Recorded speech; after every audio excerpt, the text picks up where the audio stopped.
সবাইকে জানাই শুভ নববর্ষ। কেমন আছো তোমরা সবাই? আশা করি খুব ভালো আছো, আর আমিও ভালো আছি। আর এই ভিডিওটা যেই দিনের, সেটা কিন্তু প্রায় অনেক দিন আগের, বাট ওই কাজে কর্মে আর শেয়ার করে হয়ে ওঠা হয়নি।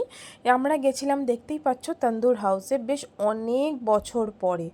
বাট গিয়ে অ্যাম্বিয়েন্সটা একই রকম থাকলেও ফুড কোয়ালিটি কিন্তু একদম একই রকম লাগেনি।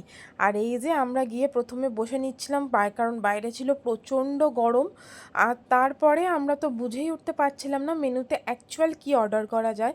অনেকক্ষণ নাড়াচাড়া করার পরে ভাবলাম না, যেই জন্য মেন ফেমাস বিরিয়ানি, তো সেটাই অর্ডার করে দেওয়া যাক। তো আমরা দুটো বিরিয়ানির কম্বো নিয়েছিলাম, যেখানে কোয়ান্টিটি ওয়াইজ তো প্রচুর ছিল, প্রাইস ওয়াইজ আর কি। যেখানে এক থালা একদম বিরিয়ানির রাইস ছিল, সাথে একটা বাটার চিকেন ছিল, 2 পিস চিকেন টিক্কা ছিল, এছাড়া আলাদা করে একটা বিরিয়ানির চিকেন ছিল যেটা, আর তার সঙ্গে একটা আলু ছিল, একটা ডিম ছিল। বাট কোয়ান্টিটিতে অনেকটা হলেও কোয়ালিটিটা আমাদের একদমই ভালো লাগেনি।